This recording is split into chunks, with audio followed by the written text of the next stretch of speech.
내일 모레가 3.1운동이 일어난 지 103주년이 되는 날입니다.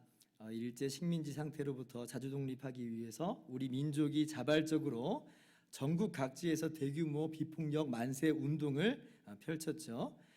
그렇다고 그 즉시로 독립이 이루어진 것은 아닙니다만은 그 정신이 오늘날까지 우리에게 계승되어서 우리나라가 있게 되었습니다. 근데 그때 그 주도적인 역할을 했던 사람이 누구냐면 우리 기독교인들이에요. 당시에 기독교 인구가 한 2%가 채 안 됐는데 3.1 운동을 주도한 비율로 따지면 20%가 넘는 비율로 3.1 운동을 주도합니다. 물론 교회라고 하는 이름과 제도로 주도한 건 아니고요. 이 땅에서 교회의 일원으로 살아가는 우리 성도 개개인이 그렇게 열렬하게 참여한 거예요. 그런데 그 대가도 그에 못지않게 크게 치릅니다. 그 중에서도 가장 끔찍한 사건 하나를 꼽으라고 한다면 제암리교회 학살 사건을 들 수가 있어요. 여러분 3.1 운동 하면 이제 그날 하루 반짝 우리가 만세 운동하고 끝난 게 아니고요. 4월이 되었어도 계속해서 만세 운동이 끊어지지가 않습니다.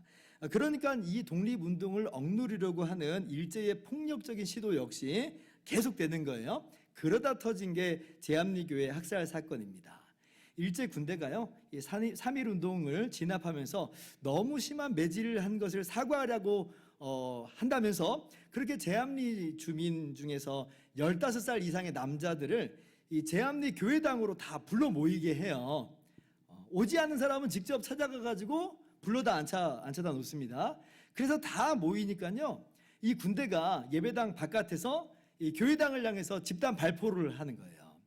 그리고 예배당에 이제 기름을 끼얹고 불을 지릅니다. 그러니까 아직 죽지 않고 있는 사람들은 그 불을 피하겠다고 막 뛰쳐나오잖아요. 그리고 거기다 대고 막 계속 총을 쏘는 거예요. 그래서 그 끔찍한 그런 현장 속에서 23명이 목숨을 잃습니다. 심지어는 이제 불길이 치솟는 그 예배당 옆에서 결혼한 지 한 달밖에 안 된 새댁이, 19살밖에 안 된 새댁이 막 우니까 군인이 칼로 막 죽이기까지 하는 그 잔혹함을 이제 보이게 되는 거예요. 우리의 역사 속에서 다시는 이런 일이 있지 않기를 바라는 그런 이제 끔찍한 일입니다. 그래서 우리가 일본을 절대 용서하면 안 된다, 지금 그 이야기를 하자는 건 아니고 그 뒷이야기를 제가 말씀드리려고 하는 거예요. 물론 일본은 그 패망 직후에도 이 만행에 대해서 공식적으로 사죄하지 않습니다. 그런데 그 일본의 기독교인들 중에 그 일부는 패망 이후에 우리가 정말 대한민국에 너무 큰 죄를 지었다 하고 사죄해야 된다라고 이제 생각을 해요. 그 중에 대표적인 인물이 누구냐면 오야마 레이지라고 하는 목사님이에요. 이분이 20살에 예수님을 믿게 되고 신학교에 들어가서 목사가 됩니다. 그러던 1956년에 마태복음 5장 말씀을 이제 큐티를 하는데 그때 하나님 말씀에 사로잡혀요. 우리가 지금 큐티하고 있잖아요. 그것처럼 말씀을 읽는 가운데 하나님께서 그 마음을 붙잡는 거예요. 그 말씀이 마태복음 5장 23절 이하인데, 자, 그러므로 예물을 제단에 드리려다가 거기서 내 형제에게 원망 들을 만한 일이 있는 것이 생각나거든 예물을 제단 앞에 두고 먼저 가서 형제와 화목하고 그 후에 와서 예물을 드리라. 이 말씀이 자신에게 하시는 하나님의 말씀으로 들린 거예요. 내가 예배만 드려서는 안 되겠다, 사죄해야 되겠다라고 하는 마음이 들어갔어요. 우리가 한국에 저지른 그 만행을 사죄해야 된다는 책임감을 느꼈고, 그리고 말로만 용서를 빌 것이 아니고 필요하면 물질적인 배상을 해야 된다라고 하면서 이제 사죄 운동을 펼칩니다. 이때 나이가 29살이에요. 자, 그리고 이제 1965년에 한일 수교가 다시 맺어질 무렵에 이분이 어렵사리 우리나라를 이제 방문을 합니다. 그리고 사죄하기 위해서 제암리에 왔는데 이제 그야말로 충격을 받아요. 지면에서 받는 충격이 있지만 현장에 가면 훨씬 더 그 충격을 이제 받잖아요. 이제 그런 거예요. 갔는데 교회가 흔적도 없이 다 사라져 있어요. 심지어 동네 기독교인도 없어요. 왜냐하면 예수 믿는다는 이유 때문에 학살을 당하니까 누가 예수님을 믿겠어요. 한 70대 할머니가 다가와서는 울분을 토합니다. 일본이 따위 이곳에 오지 마. 빨리 돌아가 버려. 이유도 없이 우리 아버지와 남편을 죽였잖아. 일본인 따위 오지 마. 그러니까 이분은 유족인 거예요. 지금 이 제암리 그 학살 사건 때 이 아버지와 남편을 잃은 분입니다. 그러니까 얼마나 피 맺힌 이제 한이 이게 되었겠어요. 결혼하자마자 기독교인이라는 이유로 남편과 아버지가 학살을 당하는 걸 지켜볼 수밖에 없었으니까 적개심이 막 끌어오르는 거죠. 그래서 이 목사님이 충격을 받고 돌아가서는요, 제암리교회 예배당 재건을 위한 모금 운동을 펼칩니다. 그게 진정한 사제라고 생각을 한 거예요. 그리고 이제 1년 만에 부지런히 모아서 1,000만 원을 모아요. 그 당시 돈이면 엄청 큰 돈이죠. 그래서 우리나라에 다시 방문을 해요. 그리고 예배당 터를 마련하고 기공식을 이제 하는데, 유족들은 그래도 마음을 열지 않고 완강하게 반대해요. 심지어는 지금 이 행사에 참여하려고 하는 이 오야마 목사님을 막 차에서 끌어내리기까지도 합니다. 근데 아무튼 우여곡절 끝에 1970년에 제암리 예배당이 완공되어서 완공식이 있게 돼요. 이 목사님이 다시 한번 또 방문을 해요. 그런데요, 이때 이 유족들이 마음을 열어요. 그 진정성을 느낀 거죠. 5년 전에 제암리를 떠나라 했던 그 할머니도 다가와서는 이 목사님의 손을 꼭 붙잡고 일본어로 목사님 감사합니다 이래요. 그 마음의 응어리가 풀어진 거죠. 제가 그 글을 읽는데 마음이 울컥하더라고요. 눈물이 핑 돌았어요. 그래서 이 목사님이 거듭거듭 미안하다고 사죄하면서 용서를 구하고, 이후에도 때만 되면 우리나라에 와서 항상 사죄를 합니다. 2019년에도 90이 넘는 나이임에도 불구하고 3.1운동 100주년을 맞이해서 우리나라에 또 와가지고 또다시 사죄를 해요. 자, 이 목사님의 성경적 철학은 이겁니다. 피해자가 용서할 때까지 가해자가 사죄해야 그게 진정한 화해다. 이게 이분이 이제 철학인 거예요. 3.1운동에 있어서는 우리가 피해자니까 뭐 이렇게까지 사죄하는 것이 좀 멀게 느껴질 수 있겠습니다만은, 그러나 한번 우리의 삶으로 들어가서 돌아보면 이게 남 이야기만은 아니라고 하는 것을 우리가 알 수가 있죠. 왜요? 우리도 살아가면서 남들에게 얼마나 많은 죄를 짓고 얼마나 많은 피해를 끼쳐요. 근데 어때요? 정작 우리 사죄합니까? 잘 안 하잖아요. 알량한 자존심 내세우면서 또 방어 본능에 휩싸여 가지고 안 해요. 미안하다라고 말하면 죽는 줄 알아요. 그냥 진다라고 생각을 하는 거예요. 부부 사이에서도 미안하다는 말을 잘 안 하고, 부모와 자식 가운데서도 그런 말을 잘 안 하는데, 아니 다른 사람들한테 아니 미안하다는 말, 사죄하는 말 못한다는 거예요. 바라기는 우리 삶 속에서도 주님의 말씀을 적용할 수 있기를 바랍니다. 우리가 하나님께 드리는 예배가 정말 우리 신앙생활의 본질이고 근간 맞아요. 그런데 하나님께서는 그런 우리에게 이웃에게 잘못한 것에 대해서 가서 사죄하라 말씀하세요. 그러니 그 말씀을 우리 마음 가운데 새기면서 먼저는 원망 들을 만한 일을 아예 하지 말고, 근데 우리가 그렇게 살아가잖아요, 우리 인생이. 자, 그렇다면 잘못한 게 있을 때는 반드시 사죄할 수 있기를 바랍니다. 자, 오늘 우리가 함께 읽은 누가복음 말씀은요, 이제 그 반대면에서 짝을 이루는 말씀이라고 할 수가 있어요. 자, 3절 말씀 한번 볼까요? 자, 너희는 스스로 조심하라. 만일 내 형제가 죄를 범하거든 경고하고 회개하거든 용서하라. 4절 같이요. 만일 하루에 7번이라도 내게 죄를 짓고 7번 내게 돌아와 내게 회개하노라 하거든 너는 용서하라 하시더라. 자, 잘못한 형제가, 잘못한 분이 회개하거든, 잘못했다고 용서를 빌거든 뭐라고요? 용서하라, 용서하라. 자, 회개하는 것도 사죄하는 것도 쉽지는 않다고 했어요. 그런데 용서하는 것은 그것보다 몇십 배, 몇백 배 힘든 것 같아요. 그런 의미에서 아까 그 제암리의 무명의 할머니, 정말 그 화해의 손길을 받아주는 것, 그 사죄의 손길을 받아주는 것, 그 용서하는 것은요 정말 참 용기 있는 손길이에요. 끝까지 마음을 닫을 수 있잖아요. 받아주지 않을 수도 있잖아요. 그런데 그 사죄를 받아들여서 용서했단 말이에요. 물론 그 사죄한 목사님이 직접적 당사자가 아니니까 용서하기가 훨씬 더 수월했을 수는 있지만, 그래도 그 얼어붙은 마음을 열었다는 그 측면에서 저는 그 할머니가 정말 용기 있는 용서의 모습을 취했다라고 생각을 합니다. 여러분, 이것이 또한 우리의 모습이어야 된다는 거예요. 오늘을 살아가는 우리들의 모습, 예수 그리스도를 주와 구주로 믿는 우리들 성도들의 마땅한 삶의 모습이어야 된다는 거죠. 오늘 주님께서 그것을 우리에게 명백하게 교훈하여 주십니다. 여러분, 용서에 대한 유명한 일화들이 많죠. 그 중에 하나, 주는 나의 피난처라고 하는 책으로 유명한 코리 텐붐이라고 하는 분이 계세요. 2차 세계대전 당시에 네덜란드인데 그 이 코리 텐붐 여사 가정이 유대인들을 숨겨줍니다. 근데 그 이후로 독일 나치에 의해서 발각되고 체포돼 가지고 강제 수용소에 갇혀요. 그리고 거기에서 부모님과 언니가 가혹한 고문을 이기지 못하고 죽습니다. 근데 이제 코리 텐붐 여사는 구사일생으로 끝까지 살아남아서 종전을 맞이하게 돼요. 그리고 이분이 이제 신학교에 들어가서 복음 전도자의 길을 걷는 겁니다. 가는 곳마다 이제 십자가의 사랑, 하나님의 용서의 복음을 전해요.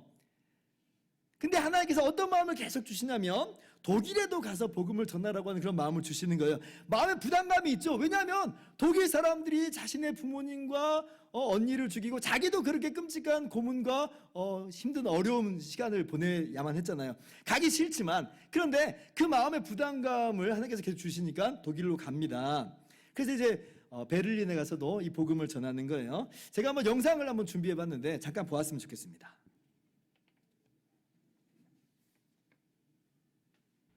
It was some time ago that I was in Berlin. And there came a man to me and said, Mr. Bohm, I am glad to see you. Don't you know me? And suddenly I saw that man. That was one of the most cruel Aufsehers, guards, in the concentration camp. And that man said, I'm now a Christian. I have found the Lord Jesus. I read my Bible and I know that there is forgiveness for all the sins of the whole world, also for my sins. I have forgiveness for the cruelties I have done. But then I have asked God grace for an opportunity that I could ask one of my very victims forgiveness. And Fräulein ten Boom, once in mir vergeben. Will you forgive me? And I could not. I remembered the suffering of my dying sister through him. But when I experienced that I could not forgive, suddenly I knew I myself have no forgiveness. Do you know that Jesus has said that? When you do not forgive those who have sinned against you, my heavenly Father will not forgive you your sins. And I knew, I'm not ready for Jesus coming because I have no forgiveness for my sins. But I was not able, I could only hate him. And then I took one of these beautiful texts, one of these boundless resources, Romans 5:5. The love of God is shed abroad into our hearts through the Holy Spirit who is given to us. And I said, thank you, Jesus, that you have brought into my heart God's love through the Holy Spirit who is given to me. And thank you, Father, that your love is stronger than my hatred and unforgiveness. That same moment, I was free. And I could say, brother, give me your hand. And I shook hands with him. And it was as if I felt God's love streaming through my arms. You never touch so the ocean of God's love as that you forgive your enemies. Can you forgive? No. I can't either. But he can.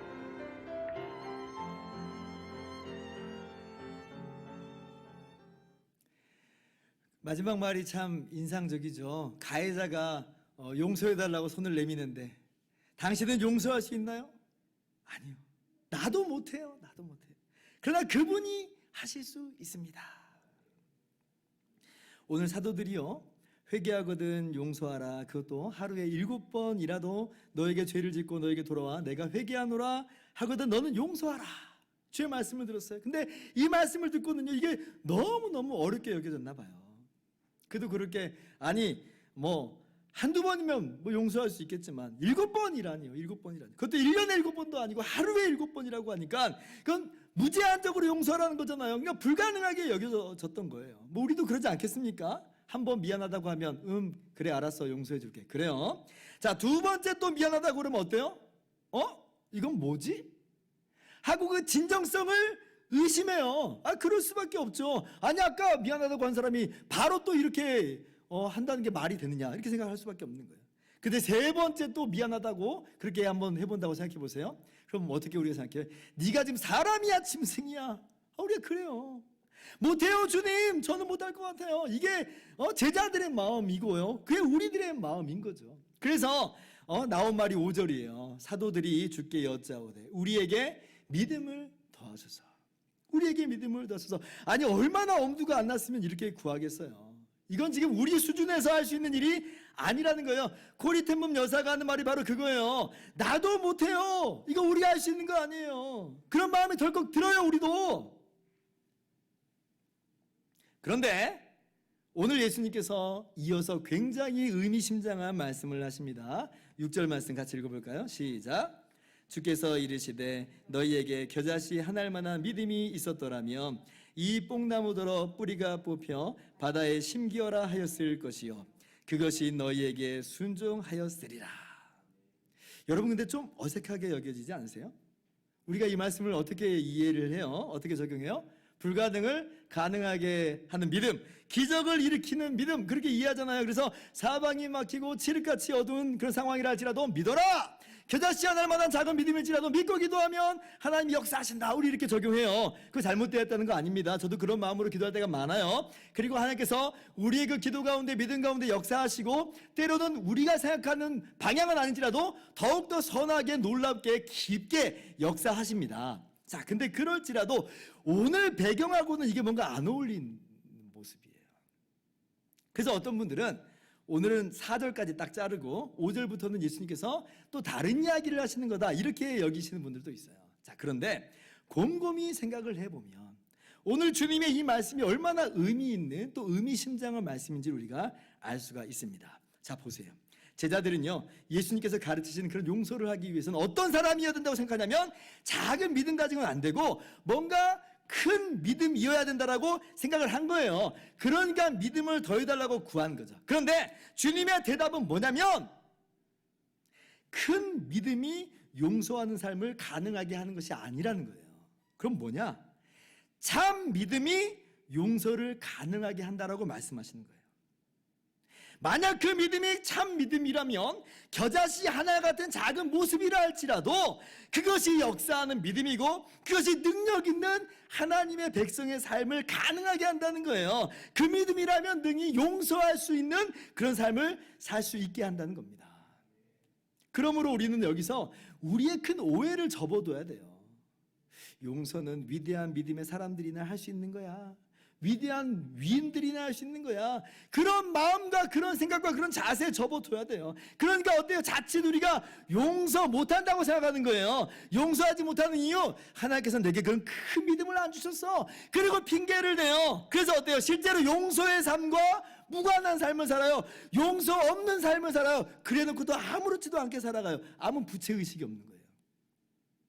오늘 주님께서 그렇게 말씀하시지 않았습니다. 용서는 큰 믿음의 일이 아니라 참 믿음의 일인 거예요.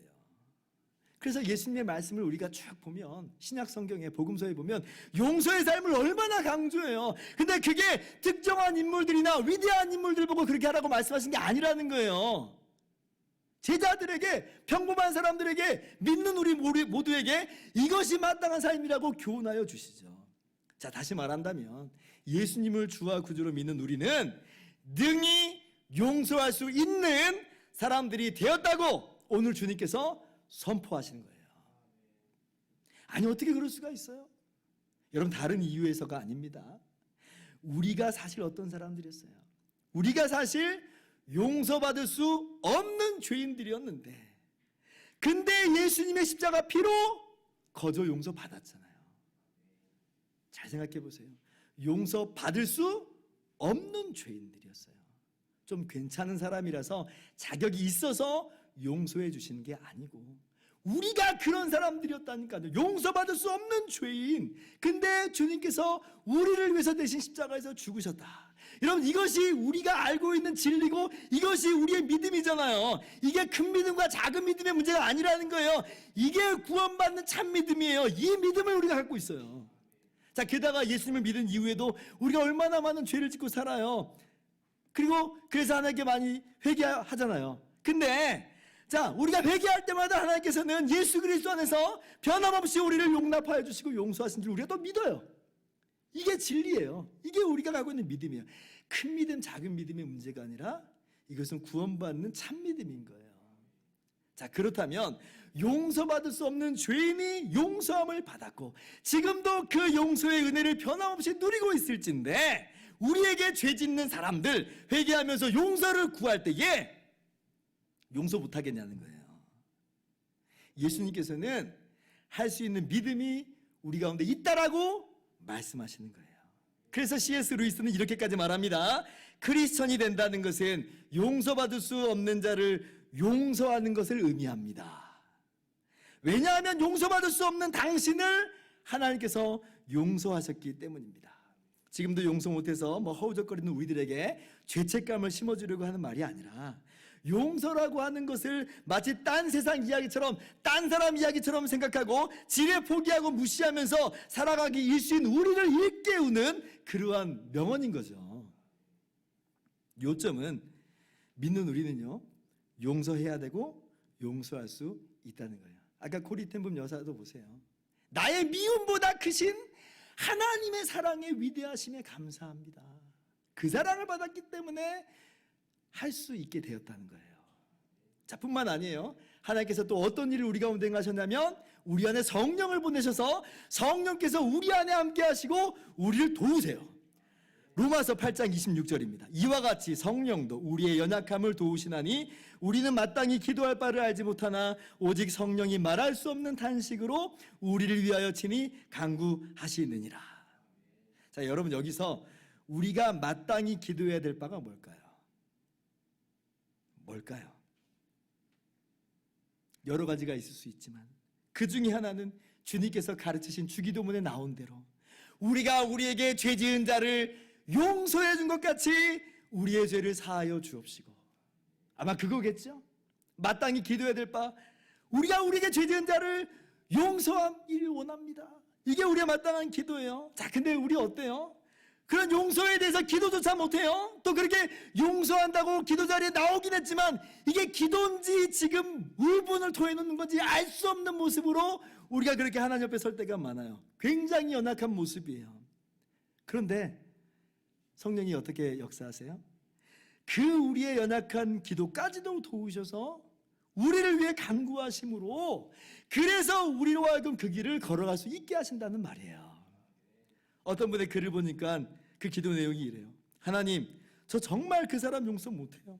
그 사람이 저에게 어떻게 했는지 하나님 다 아시잖아요. 저 너무나 분하고 너무 억울해요. 하나님이 용서하라고 말씀하신 건 알아요. 근데 저 한 시간만, 딱 한 시간만 화낼게요. 화낼게요 하면서 하나님 앞에서 자신 안에 있는 분노를 막 다 쏟아냈다는 거예요. 얼마나 이게 연약한 기도에 사실 하나님 앞에 이런 모습으로 나타나 보인다는 거 사실 엄밀하게 말하면 잘하는 거 아니에요. 잘하는 건 아니에요. 정답 아니에요. 그렇게 우리가 해야 되는 것 아니라는 거예요. 자, 그런데 본인 입으로도 그렇게 유치하게 기도하는데 어떻게 역사가 이루어지냐면 성령께서 그 연약함을 도우시더라는 거예요. 저 정작 자신은 이렇게 엉뚱한 모습으로 기도를 하는데 성령의 말할 수 없는 탄식으로 인하여서 그 간구로 인해서 하나님의 위로하심과 새 힘이 부어지더라. 그래서 울분으로 시작하는 이 기도가 자리에서 일어날 때면 하나님의 평강이 임하더라는 거예요. 이건 그 사람의 방법이 탁월하고 그래서 그 방법대로 하자 이렇게 말씀드리는 게 아니에요. 연약함을 도우시는 성령의 간구하심이 역사가 있다는 거예요. 하나님이 하신다는 거예요. 아까 고리텐문 여사가 하는 말이 그거잖아요. 당신 용서할 수 있습니까? 나도 못합니다. 그러나 그분은 하실 수 있습니다. 우리 안에 역사하시는 성령의 도우심으로 우리는 그렇게 나아갈 수가 있다는 거죠. 하나님께서 주신 힘으로 용서하게 됐다는 그런 또 하나의 이야기를 여러분들과 나누기를 원합니다.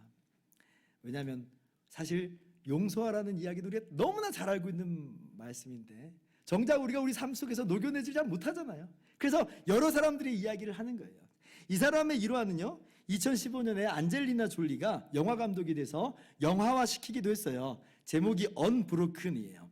루이스 잠펠린이라고 하는 사람의 이야기인데 역시 2차 세계대전 중의 이야기입니다. 19살의 나이로 이 잠펠리니가 미국 육상 대표로 1936년 베를린 올림픽에 참여를 합니다. 10대로서는 미국 최초의 육상 대표 선수였대요. 그래서 메달은 비록 따지는 못했지만 강력한 임팩트를 남겨요. 그리고 그 이후로도 미국의 최고의 이제 육상 중거리 선수였습니다. 앞날이 이제 막 창창한 거예요. 그런데 이제 세계 대전이 벌어지잖아요. 도쿄 올림픽이 이제 취소가 됩니다. 그래서 이제 세계 대전에 참전을 해요. 공군으로 입대를 하는데, 근데 이제 어느 날 비행기가 기관 고장을 일으켜 가지고 바다에 추락을 하게 되는 거예요. 47일간을 이 바다에서 망망대해서 표류를 했대요. 죽음과 사투를 한 거죠. 그리고 드디어 이제 섬에 무태에 이제 도착을 하는데, 근데 유감스럽게도 일본인 점령 지역이에요. 그러니까 일본 해군이 그를 구조해가지고 포로 수용소에 집어넣는 거예요. 여러분, 그 일본인의 포로 대우는 정말 가혹했다고 그래요. 독일군의 포로 대우는 10명, 100명 중에 1명이 죽었다고 한다면 일본인은 3명 중에 1명이 죽어나갔대요. 포로를 그냥 인간으로 안 본 거죠. 이분이 지금 851일간을 포로로 지냈대요. 얼마나 가혹한 구타와 고문이 있었는지 말로 형언할 수가 없는 지경이었다고 합니다. 이분이 이제 달리기 육상 선수였다는 걸 알았어요. 일본 군인들이. 그래서 달리기 시합을 하자고 해요. 종종 달리기 시합을 하자고 해요. 달리기 시합하는데 지잖아요? 그럼 졌다고 때리고. 이기잖아요? 그럼 훨씬 더 때리고. 이겨야 돼요, 져야 돼요. 그 중에서 이제 가장 악질이 누구였냐면 와타나베라고 하는 그런 사람이었대요. 이러한 끔찍한 나날들을 그 지옥 같은 삶을 850일을 이제 지냈고, 그리고 마침내는 이제 일본이 패방을 하고 종전을 맞이하게 됩니다. 미국으로 돌아와요. 영웅 대접을 받으면서 돌아오고 각종 강연에서 또 강사도 하고 강연도 하고 그렇게 이제 대중들에게 이제 인정받는 그런 삶을 삽니다. 그리고 이제 결혼도 하게 되고 일상의 삶을 이제 되찾는 듯 하는데, 근데 정작 자신은 매일같이 악몽에 시달리는 거예요. 전쟁 후 외상이라고 하는 게 있잖아요. 매일같이 악몽에, 특히 그 와타나베라고 하는 사람이 매일같이 고문을 하는 거예요. 그 안에는 끌어오르는 징후가 그런 모습으로 나타나는 거죠. 자기 자신을 공격하는 거예요. 근데 그걸 이제 그래서 잊어보려고 어떻게 하든 이제 잊어보려고 술을 마시는데 잊어지나요? 잊어지지 않고 도리어 알코올 중독에 빠지게 됩니다. 그러니까 이혼 위기까지 빠지게 돼요. 어느 날은 지금 그 고문하는 잠페린이 목을 조르는데 깨보니까 부인의 목을 조르고 있는 거예요. 지옥 같은 삶이죠. 이 사람이 생각을 했대요. 이 지옥 같은 삶에서 자신을 구해줄 것은 오직 하나! 일본으로 가서 와타나베를 죽이기만 하면 될 것 같다. 그러니까 그 증오심이 얼마나 대단했는지를 우리가 알 수가 있죠. 그런데 그를 살린 것은 증오나 복수가 아니었어요. 아내가 먼저 이제 못 살겠잖아요. 그래서 이제 빌리그레암 집회에 참여를 했는데 그때 은혜를 받아요. 그래서 이제 이 아내가 남편을 권유를 합니다. 그래서 이 사람이 아내를 따라서 빌리그레암 집회에 참여를 해요. 근데 그때 하나님의 은혜를 체험해요.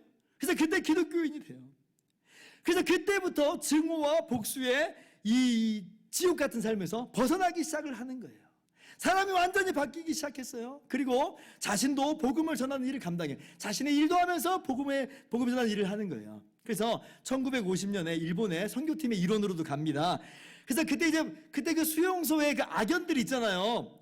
그 사람들을 이제 용서하겠다라고 먼저 화해의 손길을 내밀어요.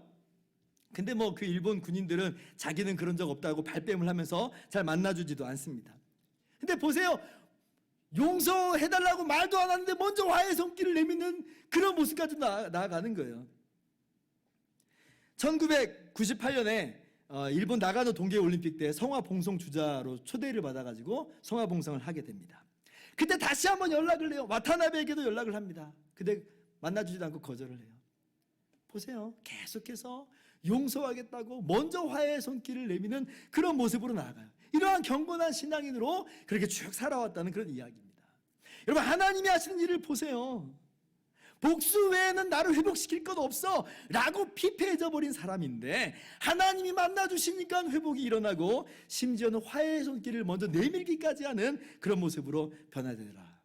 여러분, 이것이 이분에게만 부어진 대단한 은혜라고 생각하지 않았으면 좋겠어요.